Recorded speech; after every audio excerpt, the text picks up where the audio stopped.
And furthermore, we have ample evidence from the writings of the Roman provincial and governmental officials that they were taking notice and were, in the Emperor Julian's case, were radically offended at the care and concern the Christians were showing, not just to their poor, but to the Roman poor.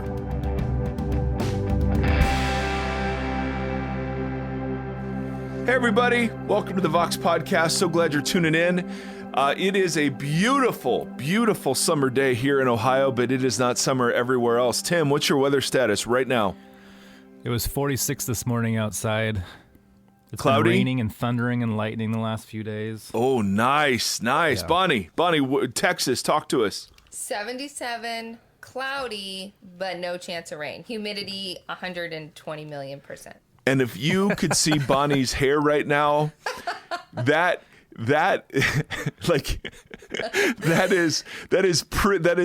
humidity percent is proven by what is happening to the top of Bonnie's head. It is absolutely amazing. So sad. Do you know how long it took to get it this tame? So imagine if I hadn't done anything.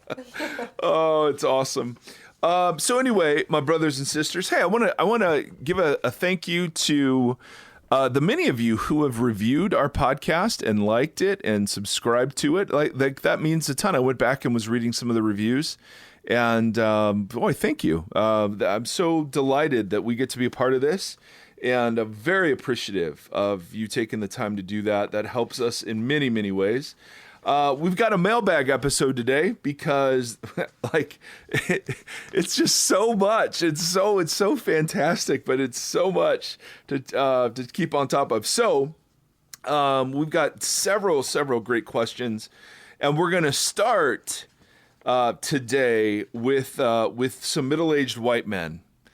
All right, they've done it. They've done it again. So, and this will tie into one of our questions, but it was so awesome. This came out, this tweet, and I have to keep reminding myself, Twitter is not reality, but this tweet came out, and evidently it's a conference before. I almost texted you this last night. Yeah, before the Southern Baptist Convention. Yes. And it's the G3 conference, and it's the dangers, and this is the tweet, the dangers of social justice and evangelicalism. And then there are 5 old white guys, as far as I can tell. Now, one looks maybe he's got a little something funky in there in the bloodline, but it's just, and it's pretty sure they're all white. And they're all middle age. There's one that maybe looks in his 40s. And everyone else is like 50s, 60s, and 70s. And it was so beautiful because are there dangers in the social justice movement? Of course there are. And we can talk about what those are. But, I mean, it's just so wonderfully tone deaf. And so social justice, of course, every time this flares up becomes a thing. But what was particularly fascinating, I mean, I saw this and just chuckled and went, I'm sure these are fine people who love Jesus, and it's not whatever, right? I mean, okay. But there was a guy who was on the panel who was responding to the kind of howls of both laughter. Everybody was like, "Oh, I'm so glad all these white men can tell us about yes, the dangers of social justice." Perfect. Yeah. So here was his response. All right, and this was so beautiful, and it illustrates not only a generational divide, but it's a theological divide these days. And so anyway, one of the guys tweeted out, he said, he's defending the panel. And he says, we are not, quote, ill-positioned, quote, unquote, to discuss the subject of social justice, which includes a multifaceted and wide array of issues and categories, including ethnic division. Why not? It has nothing to do with our skin color or life experience. We have the sufficient word of God. So I thought, okay, this is perfect. This is perfect. Because I mean, I love it. Now, in one sense, of course, things are true regardless of the skin color of the person who is asserting them or believing them. That is, yes, no question about it. But to say beautifully, that this has nothing to do with our skin color or life experience, in a world now where we are demonstrably daily being shown about the existence of privilege and oppression and all of these sorts of things. I mean, it's not like this is like ethereal, theoretical content. Like, we're seeing videos of what it's like to be a black person pulled over as opposed to being a white person pulled over. To say that this has nothing to do with our skin color or life experience, we have the sufficient word of God. Bonnie, just go. Go. Yeah, because I was going to start ranting. You should start ranting, and I'll interject. Okay, because so first of all, I would say on one hand, I understand that way of thinking because in that way of thinking, listen, the Bible is clear, and whatever the Bible teaches is true regardless of your life experience and your skin color. So I understand that the claim being made. The issue, of course, is it is being demonstrably shown that these issues are so multifaceted and have everything to do with skin color and life experience. Mm-hmm. And a part of the work now of any peacemaking person or organization has to be listening to the voices of people who have been harmed by these institutions and systems. So to have a bunch of white older men simply saying this has nothing to do with skin color is the height. I mean, it is the irony of irony of what privilege turns out to be. And not only that, and I'm not saying that white men don't have something to say. Of course we have something to say. I'm here saying, and you're white too, Bonnie, except you've got so much hair. But that's a different issue. You know, jealousy looks different on so many people. That's so true. That's so true. I would look so good with your hair. Like I would learn to play the bass guitar, and I would, if I had hair like that, yes. But then this line that says we have the sufficient word of God. Now, oh my goodness, this is so great. This is so great. Because again, I understand the world. I understand the world that's this is coming from, right? Listen, the Bible speaks on this, and it doesn't matter. But then, of course, Bonnie, I mean, and Tim, here you're pushing back like, okay, well, what does it mean that the Bible is sufficient? Does it mean it speaks on every issue that we could ever be confronted with? Well, it can't mean that, because obviously it doesn't speak on in vitro fertilization, and it doesn't speak on intersectionality issues, and it doesn't speak on, blah, blah, blah, blah, blah. Right. So it's not sufficient in that regard. Is it sufficient for rescue and salvation in some theological sense? Okay. I'd be okay with that. Maybe. But the idea that all we need is to open up our English Bibles and it all becomes clear, I think is one of the more fabulously deconstructed ideas that has that my generation and those before us had held, right? That the Bible is super clear on this. And we're good. And if you just had people who know the Bible and love the Bible and teach the Bible, then everyone should agree on these issues. Yeah, agreed. So that's where I'm like, I'm not so sure. I do think you're ill-positioned. And maybe they are listening to marginalized voices in non-public forums. But this is one of those...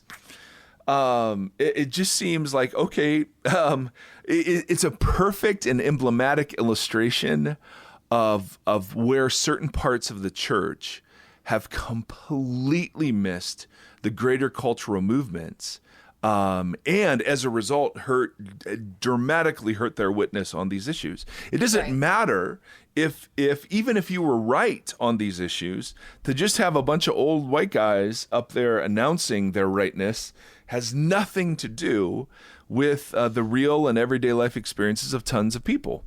Yeah. Well, yeah, because I always say, like somebody said to me, hey, I told this pastor about you, and they want you to preach. And I said to him, hey, listen, thank you for doing that. Women don't get opportunities to preach unless men stand up for them. And that's the same true for people of color. They don't get an opportunity to share their story unless people in places of privilege give them the opportunity to do that. So to your point, maybe they are listening to voices of the marginalized, but still then, why not put them on the panel? Do you know what I mean? Like, what does it say of your story can only be heard spoken through my mouthpiece? Yes. You know, like that's a problem. And then the irony of the whole thing about being like, it doesn't matter about your experience. I think that one of the things, like in terms of talking about the deconstruction of we can just open the Bible and everything's plain and simple, is I heard the tricycle analogy from Roar, that we're all sort of living life as a tricycle, and the front wheel is our, like how we're approaching our faith. The front wheel is experience, with the back two being scripture and tradition. That whether we try to or not, we really lead with experience. So even when we come to the text, we're bringing our own experience on the interpretation of the text and how we read it. So I think it's very ironic that they would say, it doesn't matter your life experience, but as white males, they're bringing that experience to how they're interpreting it. Right. That's the irony is it doesn't matter about our life experience. This is not about our life experience yet. We will absolutely be sharing the scriptures through and from our life experience, which is very different than a woman, than a person of color, than a marginalized group. And again, I don't want to go so far on this to say, well, it's not everything they're going to say is false, and it's not that there aren't dangers. I think there are dangers, absolutely. But in our world, I just think the beautifully naive assumption now that we can just speak truth, and if we can quote a Bible verse, we've done our job. Right. And particularly in an issue that has such complexity, we're just going to leave it up to five good white men, and hopefully there are great guys. But yeah, you're right. So anyway, so I saw this and I just went, oh, that's beautiful. This is beautiful. This is perfect, because I get it. I get the world. I get that world. But this leads into our first question. All right. Which is the church's call to do justice. All right, I am passionate about leading my church towards being a community that is all about doing justice. I'm convinced we have the joy and privilege of developing compassion for vulnerable people and then taking steps to care for their physical and spiritual needs. At times I get pushback on this idea from a vocal minority in my church. Shocker. I had a conversation with a leader in our church who was skeptical about this focus. And this is interesting. He said he shared with me this interesting thought. From his perspective, the primary call for the church in the New Testament was to care for the poor and vulnerable within the church. Oh, to him, yes, I know this actually is not a bad point. To him, there doesn't seem to be a whole lot in the New Testament calling the church into caring about these issues outside the church context. Therefore, the church's primary mission is to evangelize, disciple, and then care for the poor and vulnerable in the church. To get too focused on social justice is to be distracted from this primary mission. He says, I disagree, but he is right that many of the passages in the New Testament point towards caring for the poor seem to be referring to those within the church, and that's actually true. That's actually true. In the book of James, the poor isn't just the random poor out in the world, it's the poor in the church. Even when Matthew, the very famous sheep and goats passage in Matthew 25, that's not talking about the poor out there in general. That's actually talking about the poor within the group of disciples. So that's true. Absolutely, that's true. My point, says this guy, is that the Jew-Gentile merger into being the new family of God was such a crazy and insane tradition for the early church that most of Paul's emphasis is built around that dynamic. This doesn't mean that social justice outside of our church walls is any less central to being the church, but when we understand the unique context of the early church, it becomes obvious why Paul and other New Testament writers spent a bulk of their time talking about unity and care within the church. What else would you add? Boom. So we get the argument, right? Yeah. And I actually think that is a much more sophisticated expression of concern about the broader social justice movement than just the simply, hey, this takes away from the gospel. No. Because the vast majority of New Testament churches, or the New Testament, deals with life within the church. No question about it. All right? So I have a couple thoughts, Bonnie, and then unless you got thoughts, and you go first. No, and I have questions. So I'm hoping maybe you answer some of them. And then Well, I can ask more. Well, my first thought is that there is a false dichotomy being offered here because so you take some of the like Peter's writings when he says, live such good lives among the pagans that they may see your good deeds. So the understanding wasn't, hey, we take care of our poor and we don't take care of anyone else's poor. But it's actually, we take care of our poor not only to honor God and to show our devotion to him and to love our neighbor, but equally as important to show the world that Jesus, being the risen Lord, actually has tangible implications for how we have reordered our social sphere. Right. And so there is a missional component, I think, that's being missed here that Peter picks up, because Peter says, live such good lives among the pagans, though they may see, though they may accuse you of doing wrong, which could be a reference to Nero and the expulsion of Jews from Rome or Christians from Rome, but they may see your good deeds. Now, the word good deeds here is really interesting because it's a word that means patronage. So what patrons would do in the Roman world is that, like, they would do public works projects. So a patron would, and these are dumb examples that I don't know if have any basis in reality, but a patron would like build a bridge, build a library. These were very public works that, it's like somebody donating millions of dollars to a university and then they get their name on the building. Right. Right. So that kind of thing was very public, and it was not designed just for church people. It was actually public witness to the world about the generosity of Jesus and Jesus followers. And so what I would say, first and foremost, is yes, you're correct. A lot of the New Testament texts have to do with taking care of the poor. But there's this other thing where taking care of the poor actually becomes a way to witness to the Roman world about the reordering of social relationships in light of the resurrection. And then furthermore, we have ample evidence from the writings of the Roman provincial and governmental officials that they were taking notice and were, in the Emperor Julian's case, were radically offended at the care and concern the Christians were showing not just to their poor, but to the Roman poor. In other words, I think it's like 297 maybe AD or ACE or whatever it's called. There's a letter, and I think it's Julian from what's the zebra movie? The Out of Africa. No, Madagascar. That's what I'm looking for. I was going to say Zootopia. The Emperor Julian. Anyway, he's writing to one of the heads of like the Roman cult, or the imperial cult, and he's complaining about how well the followers of this Galilean take care of the Roman poor, and he's lamenting, why can't we do a freaking better job? Right, exactly.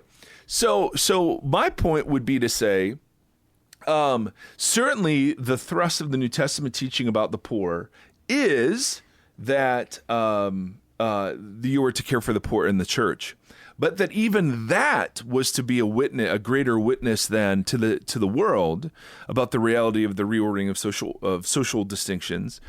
And not only that, the practice of the early church and the way that they understood these commands from Jesus didn't just limit their activity to the poor within the church. They were taking care of plague victims. We have instances of that.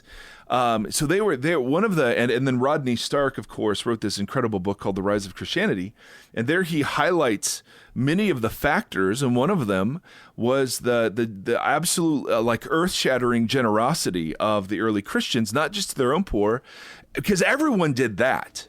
Right? I mean, at least every religious cult taught to take care of your own poor. That was what was so scandalous. What was so scandalous to Julian and others is that the Christians took care of the Roman poor, and thereby brought them into the church in such magnificent ways. So even though I would say this person, this objector, is correct that most of the texts have to do with taking care of the poor in the church, there's a greater emphasis, and again, referring specifically to this Peter passage, of doing this as a way to show the world the reality of the risen Jesus. And this is, of course, what Jesus is referring to when he talks about being salt and light. This isn't just about believing well and, look at how great these people believe things.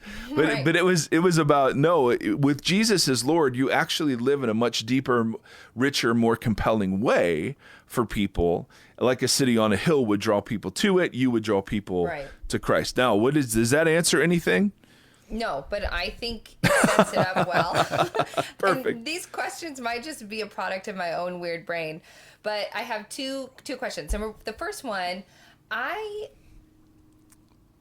think about the state of the new church, and so when all these things are being written, and I think about how a church is in its infancy, right? Trying to figure out who they are and what they do and what they stand for, so that it can be distinct from the rest. Right. So my gut instinct on that, not to say that that's right, is, when you're on a plane and you're with your kids and they say, cover your own face with the oxygen mask before you do the others. Yeah. So in some sense, sometimes I read some of these things and I think, obviously, which goes into my next question, obviously Jesus wasn't only about taking care of certain people, right? Like he healed and did all that and took care of the poor across all lines.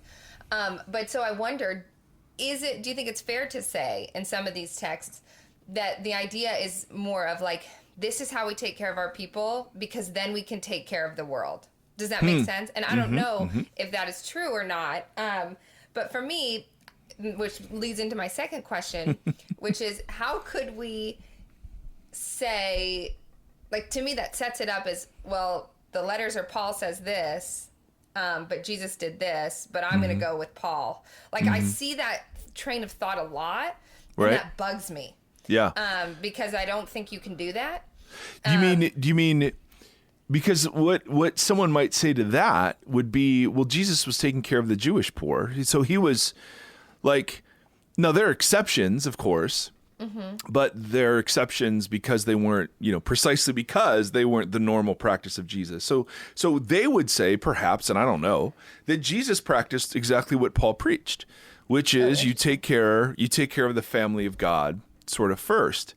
And there is, I don't think there's actually any question that that's actually taught in the scriptures. I don't think that, I think that's true.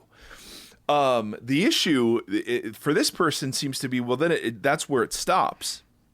It doesn't go beyond that. Right. And we're saying, no. There was actually a call for public good works. There was actually a call to make the gospel attractive. And there was actually the historical practice of the church expanding its love and care far beyond just the poor among us. Because if they'd only done that, again, that wouldn't have been so interesting, scandalizing, and controversial to the rest of the Roman Empire, right? I mean, everyone was supposed to take care of their own poor. Whether they did or not is a different story. Right. But historically, how Christians handled money and what they did with it, and where they ran to crisis instead of fleeing from crisis. I mean, this was one of the major factors in many, many, many people coming to believe that this Jesus was actually real. So my response would be, hey, I have no problem. Absolutely, we take care of the Christian poor. No question about it. I don't think there's anything in the New Testament that says we stop there. Right. Thank you, Tim. What are your thoughts, bro? I was thinking about this in terms of like the churches that I've been a part of. There's always been a mercy ministry Right. that deals with and gives opportunity to folks in the church. And then there's always been an outward focus that's separate from that to the community at large, outside of the church walls. Yes. Yeah. And I also wonder too, like population is so different now. I'm just trying to think about all these things contextually. There's so many more people in the world. The church is so much bigger and has so much more money. It's just, I don't know. I mean, these issues they become more three-dimensional as we become such a larger people. Yeah, no, for sure. So, and so we would agree that first, the part of the problem is people disagree about what social justice actually is. So I don't even like the phrase anymore because there's so much baggage around that. Right. And so when people will say, I have problems with social justice, often they're not referring to the kind of justice I'm thinking of, Okay. So that is one huge part of this conversation. But it's undeniable, however, that Jesus of Nazareth and Paul, in both practice and his preaching, taught that the kingdom was to be both proclaimed and demonstrated. Mm-hmm. And it was demonstrated in ways, it's like, why does Jesus heal the guy who's paralyzed after he forgives his sins, right? It's the visible shows the authority in the invisible. Mm-hmm. And so I meet this guy's physical needs in order to point to the greater picture of the fact that I've just forgiven this guy without temple, priest, or sacrifice, right? So I don't think we can separate these the way that we often do in these sorts of conversations. I do think it can go too far, of course, if we think we can build the kingdom apart from the work of the Spirit and the ultimate return of Christ. At that point, I'm like, no, I mean, that's good. But there is a proclaiming part too that we're to do. All right. Last thoughts on that before we move on? Bonnie? I don't think so. Perfect. As Forrest Gump would say, that's all we have to say about that. That's all we have to say about that one. Now this is an interesting one, and this may take us the rest of our conversation. So the subject is rejecting the theology of harm. Now this, I think, is in reference to the resurrection comment made by Serene Jones of Union Theological Seminary, who on Easter tweeted out, you don't have to believe in the literal resurrection to believe in resurrection. And there was this big kerfuffle. And of course, the world waited breathlessly for the Vox podcast take on that whole thing. Mm-hmm. Yep. So we, and part of her defense, it was, listen, my theology isn't harming anybody. What we have to do is we actually have to reject theology that harms people. Right? So if it's anti-woman or anti-LGBTQ plus, whatever, we have to reject that stuff. And I was saying, well, I don't know. I think denying the central tenet of Christianity and then calling yourself Christian, that could be confusing for some people. So I was raising the possibility that yes, not only theology that harms is harmful, but theology that is just quite drastically wrong is harmful. Right. And so anyway, that's the context for this question. I find it interesting as you've expounded on centers and borders, that so much talk and focus of our subculture goes towards understanding a seemingly simple sexual ethic, at least simple to me. Anything outside of marriage, most popularly and historically defined as a union between two sexually different people, also in full transparency, is what I have embraced. Anything outside of that is out in God's eyes. Are we somewhat accommodating people struggling with their desires who feel same-sex attraction by engaging this so deeply? All right, so the podcast, we've been engaging this topic so deeply. Right. And not calling out that, though different, the pain of self that we are trying to let die out is a shared Christian feeling. In other words, it's not just unique to people with same-sex attraction. We're all called to deny ourselves in one way or another. look, I want to embrace sin as much as the next guy. I like this person. Yeah. I would love to embrace it fully, go back to the old ways, cheat on my wife, get hammered, you name it. My flesh wants it. I'm also a pastor. Watch out. We struggle too. But if we're going to embrace the centrality of essential doctrine, denial of self has to be the top of the list of things that we should embracing if we're going to call ourselves followers of Jesus. I will be the first person to say that a celibate, gay, or same-sex attracted Christian is sacrificing more in the American context than any of the rest of us. They're denying themselves the very thing many of us are so tempted to idolize, and most notably, and probably the biggest part of the problem, we feel entitled to. I understand the situation is highly nuanced, but the point is this. I don't go as far as to say that I'm being harmed because my theology doesn't let me do what I want to do. I feel my instincts betray me, and I should lean into Jesus more frequently and consistently to align myself with his will in the world. And whatever part of me that needs to play the death to self part, I totally messed that up. I feel my instincts betray me as far as desires go. Okay. And I should need to lean into Jesus more frequently and consistently to align myself with his will in the world and whatever part he needs me to play in the world. If, quote, death to self, fully formed, can be considered harmful, would it be more helpful to encourage people to embrace that as it is acknowledged, would it be more helpful to encourage people to embrace that as it is acknowledged that the very life we deserve is killing us anyways? Okay. Obviously, I have not prepared the reading of this.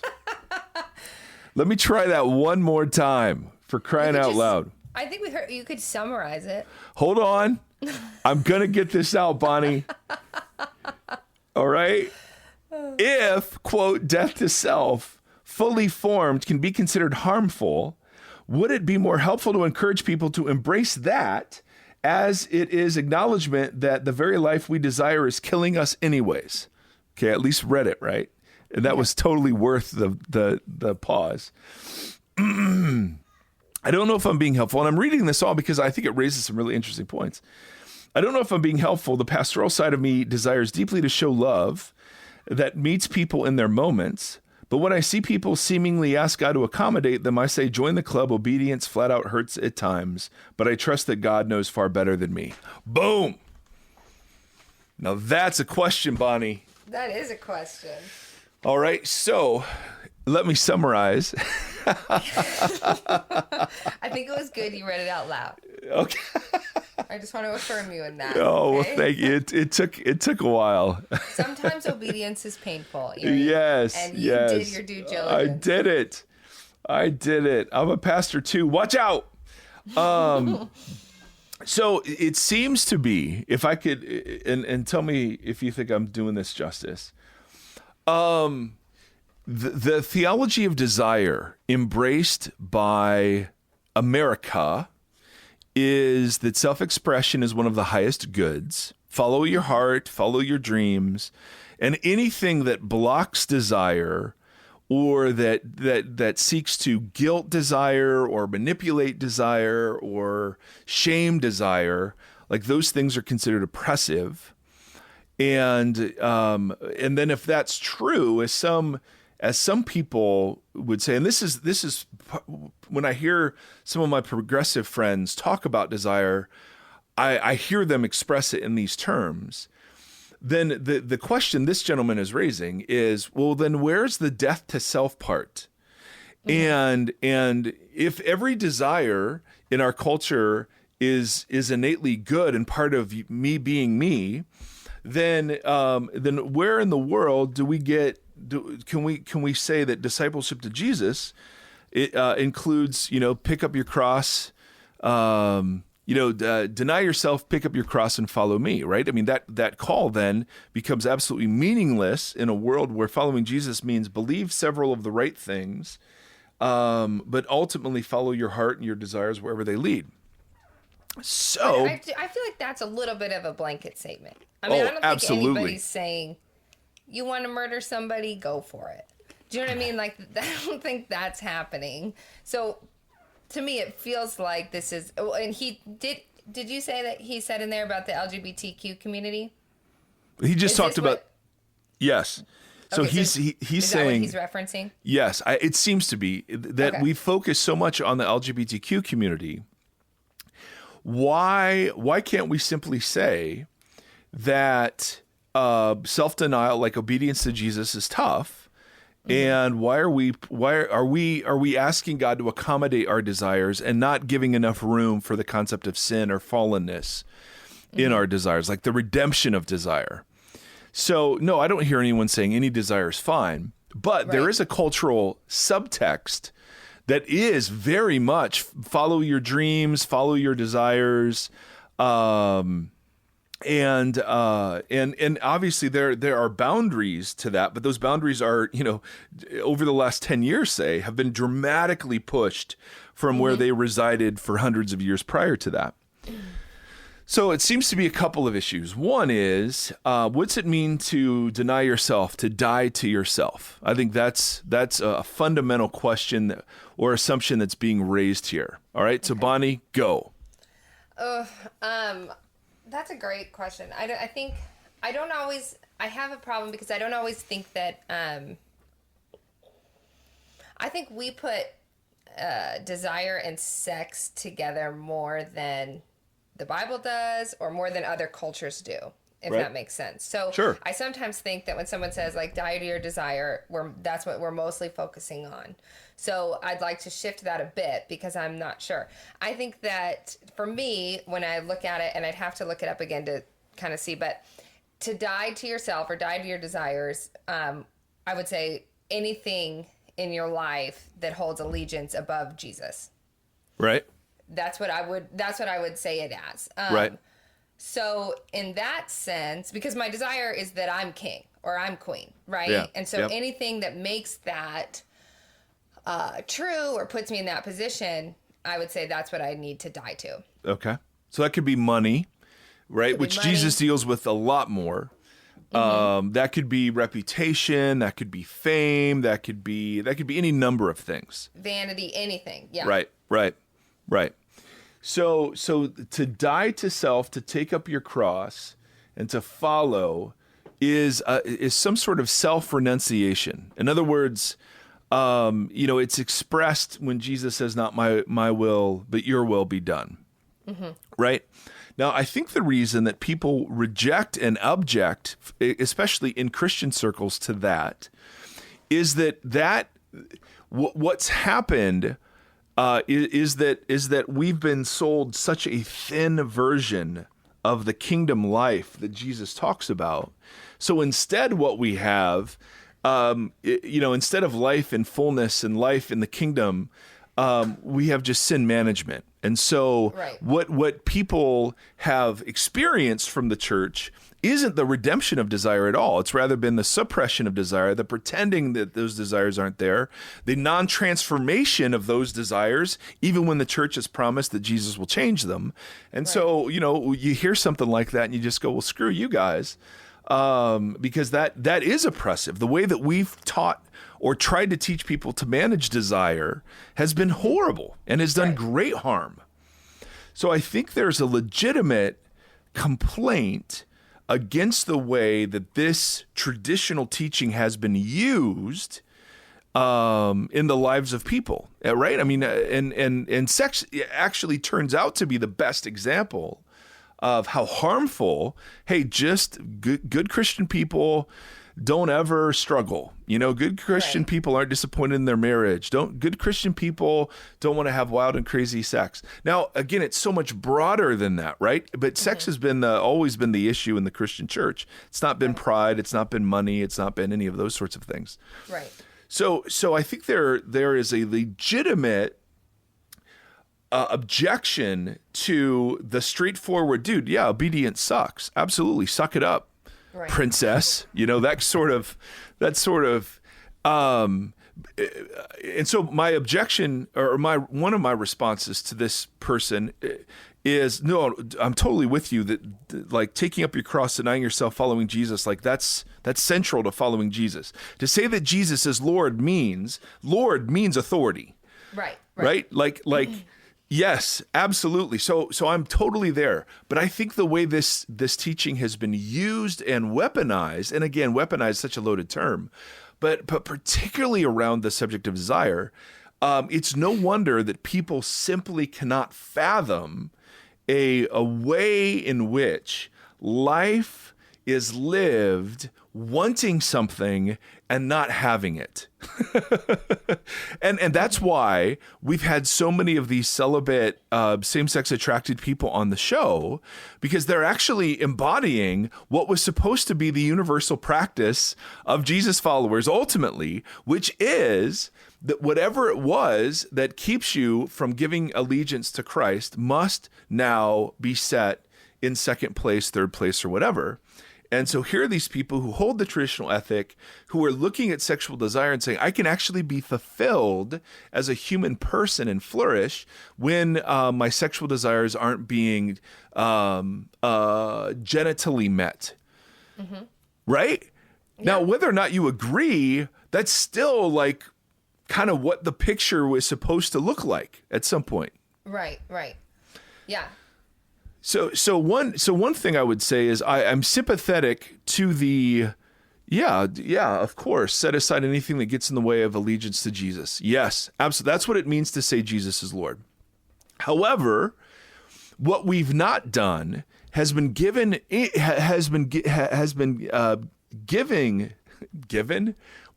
given people a theology of desire that does anything else other than just say, well, no, you can't have that. Yeah. Right? Well, so here's I'm going to just like poke a hole as I do. Poke. Here's my question. And I would like to just make it clear that I don't think that my plight is, as a woman in ministry, is anything compared to the LGBTQ community. It is my experience, so I'm drawing from that. Okay. Yep. So, I have a problem in general with the term, not to say like it's not real, but the term theology of desire. Ooh. And here's why. The term I've been using. Yeah. Yes. And here's why. Because some might say to me, Bonnie, just because you want to preach, or just because you have the desire to preach and teach, or the desire to translate the Bible, you should just die to that. It doesn't mean that you can. Yeah. And I would say, it's not that of course I like doing it and I've grown to want to do it. Yeah. But there was a long history where I was like, I don't even want to do this. And you know that from knowing me. Yep. Versus going, okay, but like, this is actually just who I am. Yep. And who I'm called to be. Yeah. So my problem is... That's so good. I'm not even... I feel uncomfortable and I have a gut reaction of defensive almost for the LGBTQ community, because when someone says to me in a conversation, like, I don't want this life, I didn't choose this, I understand on a level of like, I get what you're saying there. Yeah, yeah. And so to me, when I was saying like desire and sex, sometimes I think we really make it just about that. So this kind of draws into what you just said about like living a celibate life.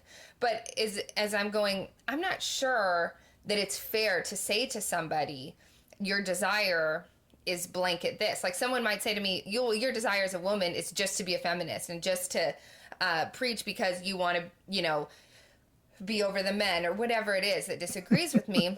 And I would say, well, you don't know me and that's not true. Right. But what I'm saying is that I don't know. Me and my husband have this conversation a lot.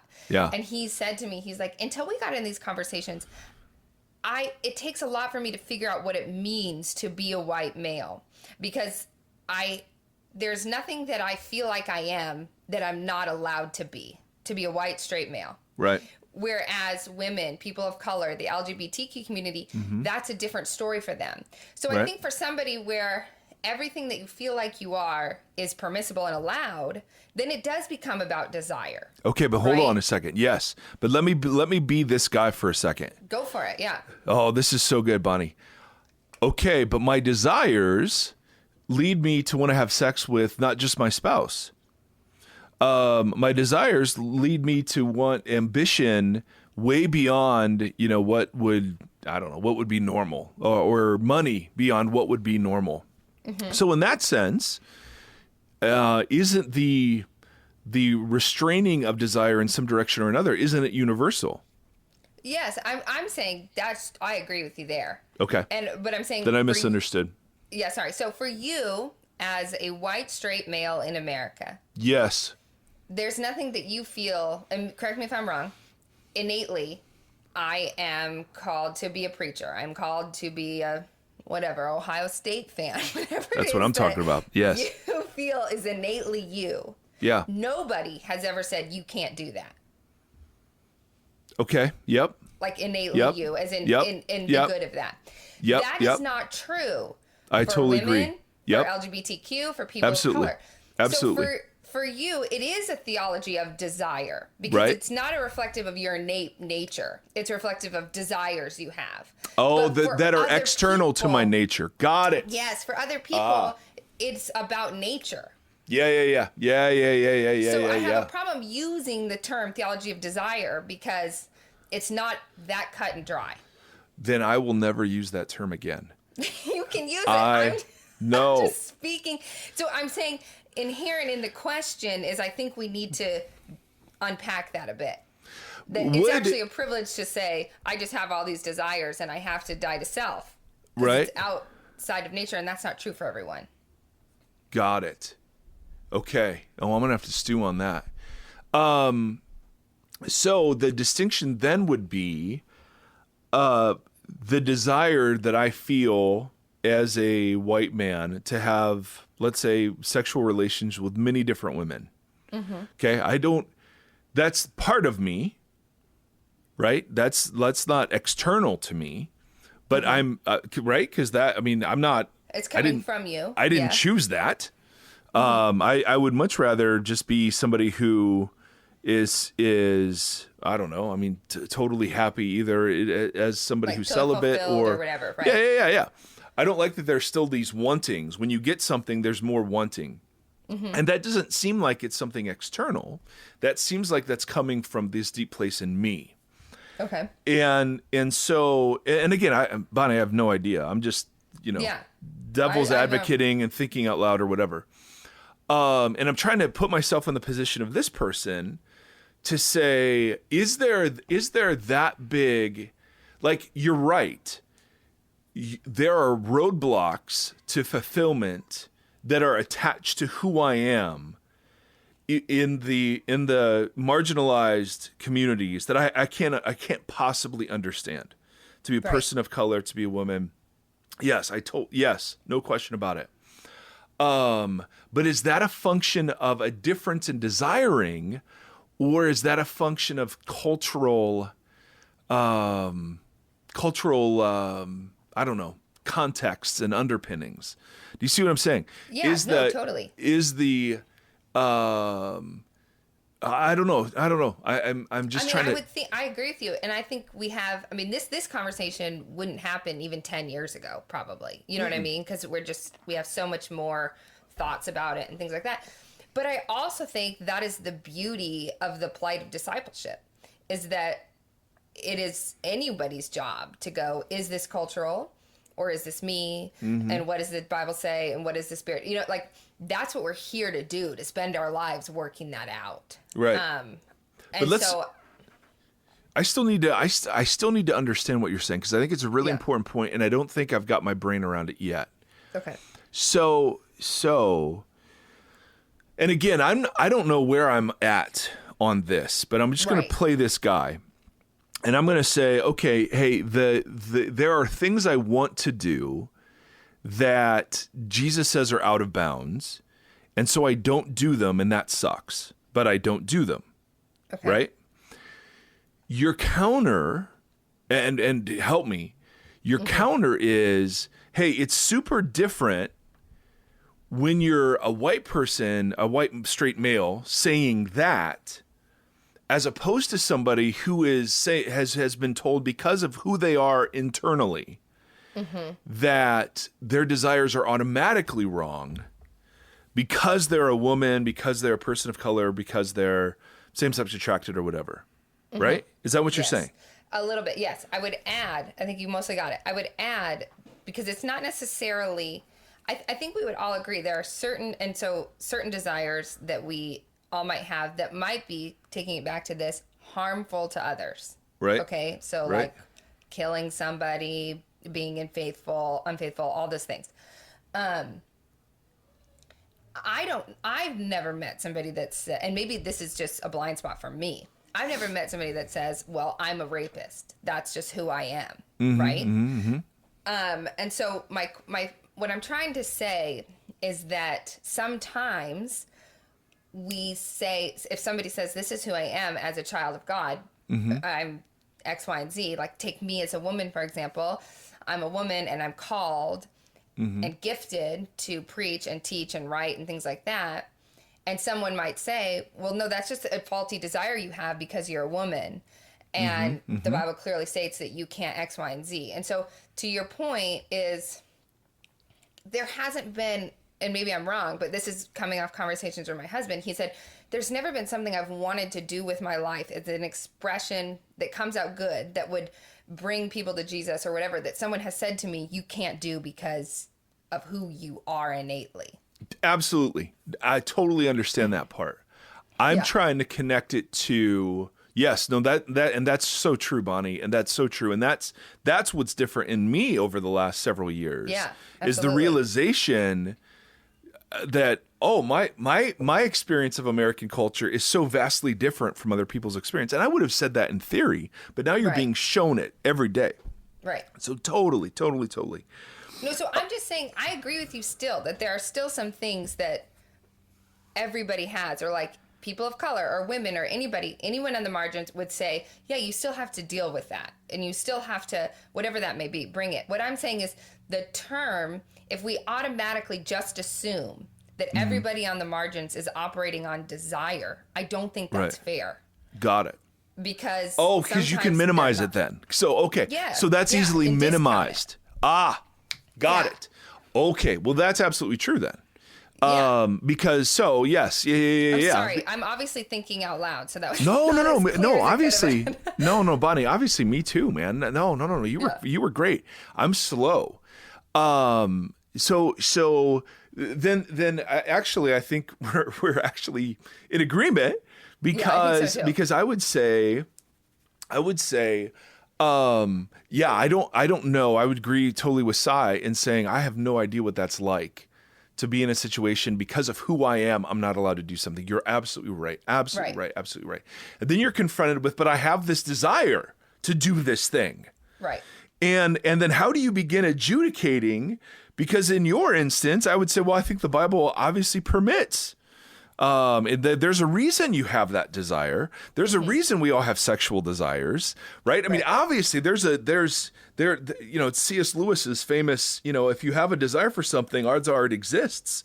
And so we have this desire for the spiritual and the transcendent, and that exists.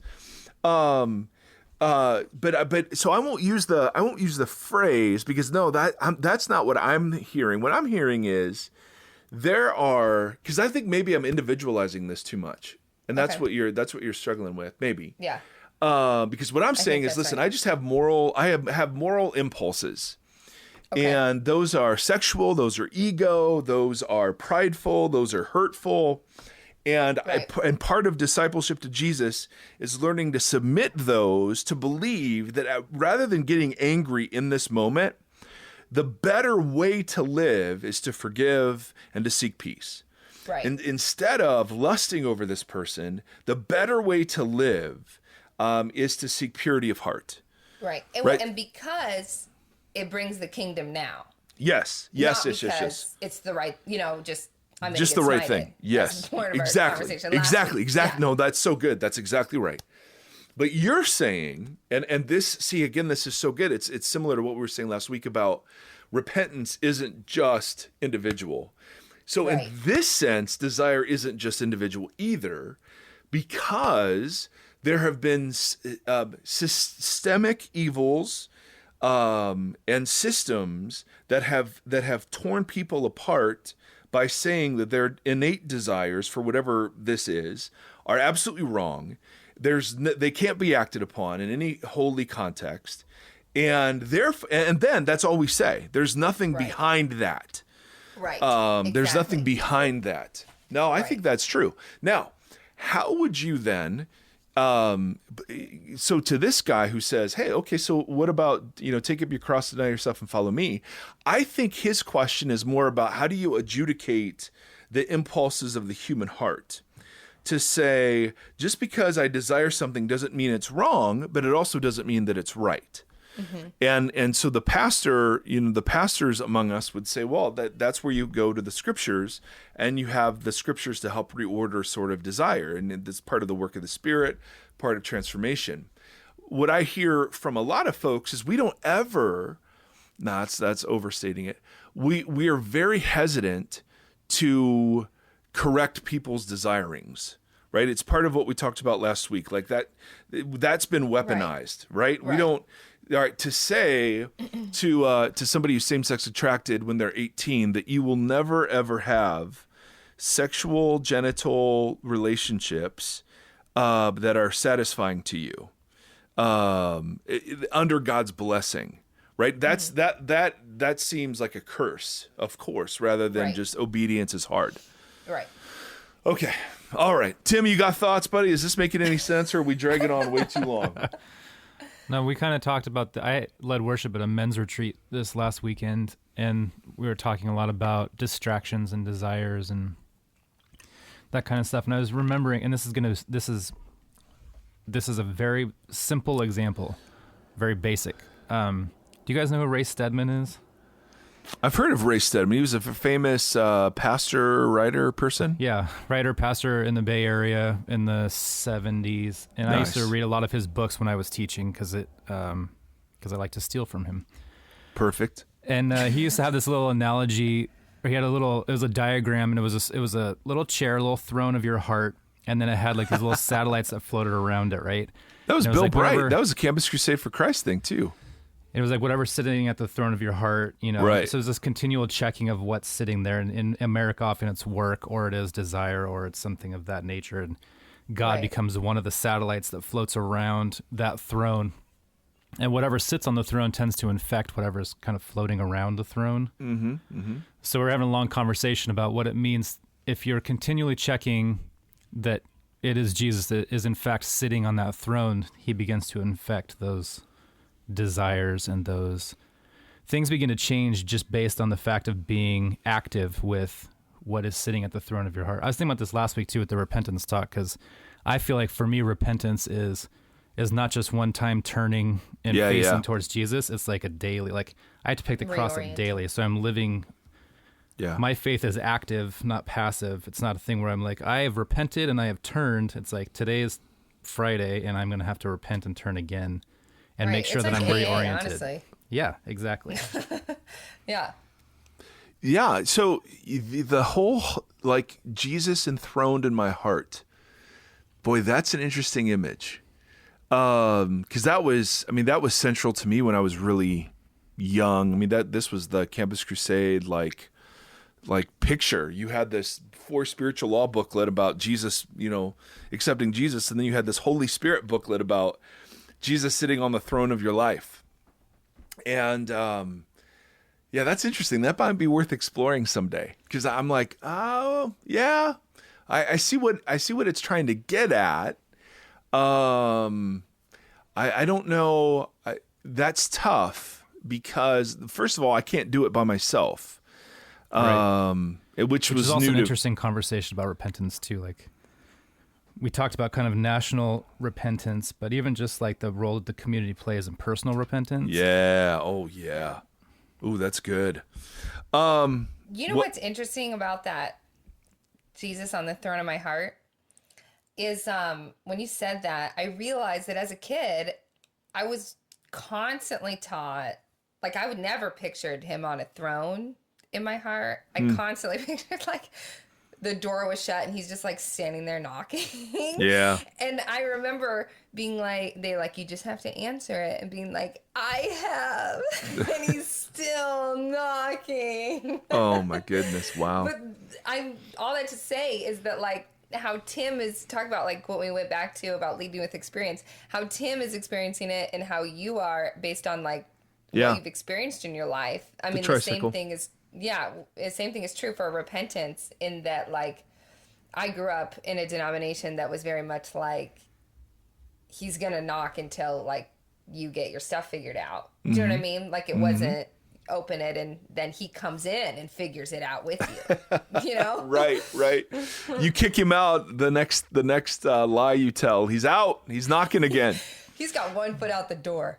The thing I mean, that's so good, because the thing I'm thinking about is, okay, I need to keep checking if Jesus is enthroned in my heart. So how do I know when he is, and how do I think when he's not? And the only answer I'm going to give, now again, just me, but it's going to be behavioral, right? So did I sin today? Did I not sin today? Did I said this harsh word or whatever? And I wonder, and again, Tim, I'm not saying this is implied by the diagram or that it was implied at all by your discussion of it, but rather when I filter that, I filter it through behavior and then immediately turn it into sin management. Jesus is on the throne when I obey. He's not on the throne when I disobey. And I want to say, I don't know that I would put it that way, because it seems like if you get an A ahead of time, your disobeying doesn't mitigate the A, right? Now, obviously, you can quench the Spirit and grieve the Spirit, but Jesus is still kind of enthroned. Like, it's not a picture that in any way speaks to the relationality of the covenant that Jesus himself has promised. Instead, what it feels like is this, again, just to me, this behavioral checklist, where on some days, yes, he's enthroned, and other days he's not. Whereas the much better indicator is my ability to love my enemy. You know what I mean? It's just it's sort of it's too reductionistic to capture this vibrant intimacy we're supposed to have with the Spirit and Christ through the Spirit. And so anyway, I'm just thinking out loud about why when you first said it, I was like, I need to find something wrong with that. Well, I agree with you, because I think in like our conversation last week of how I would check is, am I being punished or not? Ah, yes. And so is there smiting? Yes, my hard work as a disciple has been like, if you're being punished or you're not, quote, being punished, whatever that means, Jesus is still Lord. Yeah. Like whatever's happening here, and he's not doing those things. And so sometimes it's like I had a few people reach out to me and say, like, that's me. I am always thinking I'm going to be punished. And so what's funny is, like, as a coping mechanism, I now, all the crazy punishing thoughts, I just say them out loud, and then Sai responds with, you weirdo. And that's helpful to me to go, okay, yeah, you're right. Because he's there no matter what's happening. And my hard work is to know that and to trust that, So God for you is almost a schizophrenic parent who is just looking for a reason. Yeah. Yeah. Mm-hmm. For me, God is well, but maybe here's a good example. We went to church on Sunday, this new church. Before church, we bought a fruit cup. Okay. Like you do. Like one It's Texas. So we buy this fruit cup, and then I've been on the fence about if I want to go to this church or not. Okay, but not about the fruit cup. You were totally committed to the fruit cup. The kids ate the fruit cup. Okay. We leave church. Yep. The kids get food poisoning from the fruit cup. Oh, good Lord. And they spend the day barfing. Later, I say to Sai, do you think God planted that fruit cup so we wouldn't go to that church? And he says, you weirdo. Yes. And then I can laugh about it and go, okay, yeah, that is weird. And that's not how he is. But I have to reorient. Am I looking at God like a schizophrenic parent? Or am I looking at God like God? Oh, so I think with me, it's even one to the side of that where it's never the rechecking of the throne analogy or whatever is not. It doesn't lead to condemnation or sin management for me. It leads to like it leads to reorientation, and it leads to this idea of intent. Like I may have done this and that, and does that mean that I have to manage the sin, or is it just like what was the driving force behind that? Like what's pushing, what's the North Star, what's driving the vehicle, what's the engine in the car, so to speak? Like Yep. it doesn't break down to something where I'm constantly like, broken down and frustrated that I'm living a sinful life. But Right. does that make sense? It never leads Absolutely. to a condemnation thing. No, It that's makes good. total sense. I And wish I could today's the see it that day way.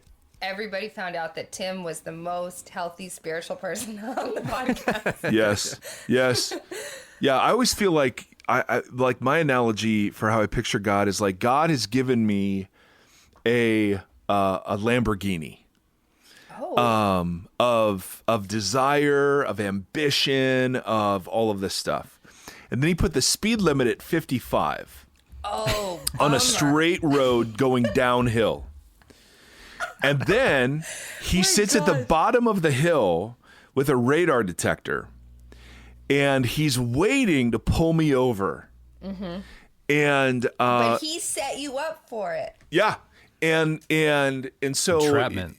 So absolutely, and so the minute I transgress, I'm immediately looking for his discipline. You know, and so it's similar, Bonnie. I don't look at it as disaster. I look at it as, you're not going to find a job. You're not going to. I'm not going to use you anymore. I'm not going to bless you. And I look at it totally selfishly. But that's so interesting because again, the throne on the life for me then gets turned into I need to be afraid of speeding because if I do, I might lose X, Y, and Z. Right. You know what I mean? Yeah, I never feel that way. You suck. What is your life I feel like well, I get more worried. Like if you say I was a pastor and I screwed up, I'm less worried about God, and I'm more worried about me being, or even the fear of screwing up. I'm afraid of destroying the ministry and being a bad witness or a bad example or a bad picture of Jesus to people that, you might be the face of that or whatever. But if I stumble, I tend to see, and I'm very visually minded, and this is going to sound really corny, and very even physically minded within that. Like if I feel like I'm on my knees because I fell, I picture reaching up. I'm picturing a hand that pulls me back up to my feet and says, "Let's keep going. Let's try again." And maybe that's just like the parenting aspect of the whole thing, but I'm rarely looking for the backhand. I'm looking for the hand that's extended. You bastard. But Erre, wouldn't you say too? I mean, okay, so when you just said, Tim, that parenting aspect, I have to work so hard in disciplining and discussing God with the children because I don't want them to come out like I am.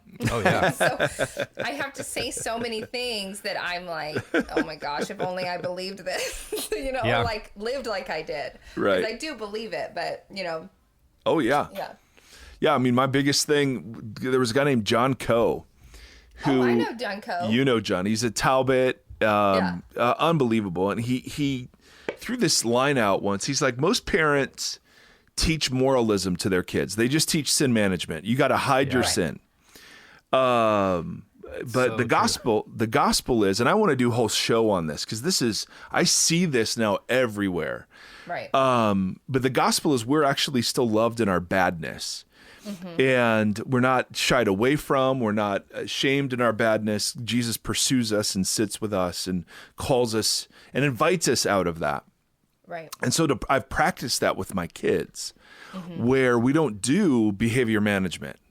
On a very superficial, like, Hannah, would you stop chewing with your mouth open, please? But I can't tell you the last time we've actually grounded our kids, taken away anything. They're right in the middle of teenagerdom. I could use some tips. Well, no, because what we do is we go to the level of desire, and we go to what were you feeling when you made this decision, And what was and it's fascinating because they tell me everything. I mean, everything. Right. And I've got to keep a poker face, Yeah. But it's been but that idea of not teaching our children to sin manage, because that's what I do. That's all I know, is sin management, has been absolutely revolutionary. And yeah, sometimes it's pushing me beyond what I myself practice, with myself. But it's been absolutely remarkable so far. I mean, our teenage years have been the best years so far. They've been hard. I'm going to try that this week. And I'm going to report back. Awesome. It's helpful when they get older, but we've not. I mean, I can't. It's been 10 years maybe since we've disciplined our kids. That's now insane. Seth is different because he has no impulse control at all, and so very often we have to do very basic. When you run outside naked, and there are safety issues with him too that we have to just crack down on. Right. So this doesn't hold with him in some ways because he's still, even though he's 10, he feels like a toddler sometimes. Yeah. He's just, you need to just sort of shut down possibilities as a way. But for Nate and Hannah, I mean, and we've dealt with some really heavy stuff. And it's been interesting because I do it all in the context of I trust you. I absolutely trust you. I absolutely trust you. There are battles I fight, like they both have flip phones and they hate it. But I'm like, it's not because I don't trust you. It's because the world is just awful right now. Yeah. And you can get into things that will absolutely wreck you the rest of your life. And I'm willing to be that idiot dad who simply says, you know what? I will fight. I will give up on all the other battles so I can fight this one battle. Yeah. Yep. Right? I don't care when they go to bed, as long as they get good grades. I mean, they have so much freedom and independence, but on this one, bam. No way, man. No way. Because I know what that's great. I definitely grew up in the sin management shame culture. Yeah, but like you've it's turned only out my okay. late 30s. Well, but it's like not. You did, Tim. I'm in therapy. There you go. Well, It's we one all of those should things that it took me into my late 30s to realize that that's not how God interacted with me. Yeah. There was this one, and we'll close with this. I have no idea if this version of our podcast is in any way interesting to people. Kind of our general musings. I hope They stop sending you emails. They're like, exactly. They don't answer anything. But I was so I'm very performance based. I'm very approval seeking. And I was at a church called Rock Harbor, and we were moving from this big tent where we used to do Easter services. And it was a big deal. We were in the parking lot of the Orange County Fairgrounds, but we were moving. We were moving into this thing called the Pacific Amphitheater, which is like, I don't know, it seats like 12 or 13,000 people. And we were doing Easter services in that thing. Yep. And the night before, the first time, I was a wreck. I mean, I was a wreck. I was so nervous. And I mean, I was just out of my mind. And so I'm walking around the Pacific Amphitheater. There's nobody there. And I'm just terrified, right? I'm going to screw this up. It's going to be awful. Right. Blah, blah, blah, blah, blah. And two friends showed up. And I've told this story before. My son, Nate, had played soccer earlier that day.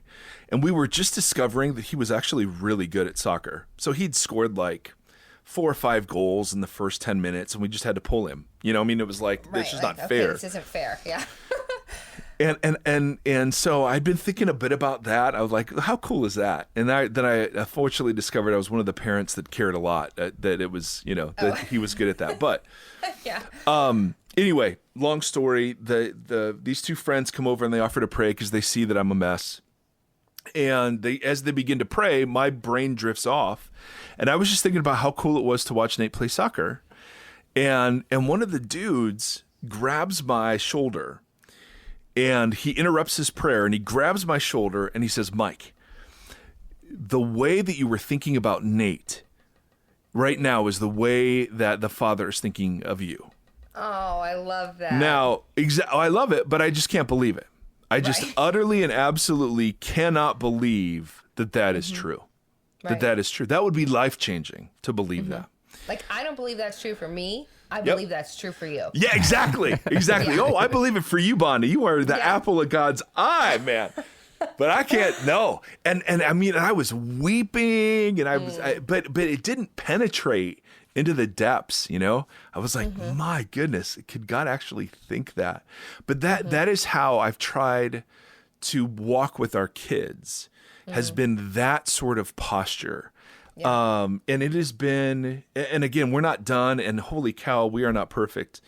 But it's been super interesting and different from a lot of the parental relationships that I'm observing and hearing about from their peers. And so I think there's something to it. I actually think there's something to it, but alas, that will be another conversation. That's great. Thanks for sharing that. Oh, well, Bonnie, thank you for sharing your hair with half of the state of Texas. I mean, it's awesome. I am so jealous. And then Tim looks totally like he's in Portland right now. He's got this zip up and this beanie, and it's kind of depressing looking. And anyway, all right, Vox. Well, to whatever degree this is helpful, praise Jesus. We're so glad to be a part of your life. And we deeply desire, as we were praying beforehand, just deeply desire that the beauty of Jesus would somehow find its way through all of this, and that you would be blessed. And so may the Lord bless you and keep you. May the Lord shine his face upon you and be gracious to you. May the Lord lift up his countenance to you. And in these days, may he give you peace. Till next time, friends, thank you so much.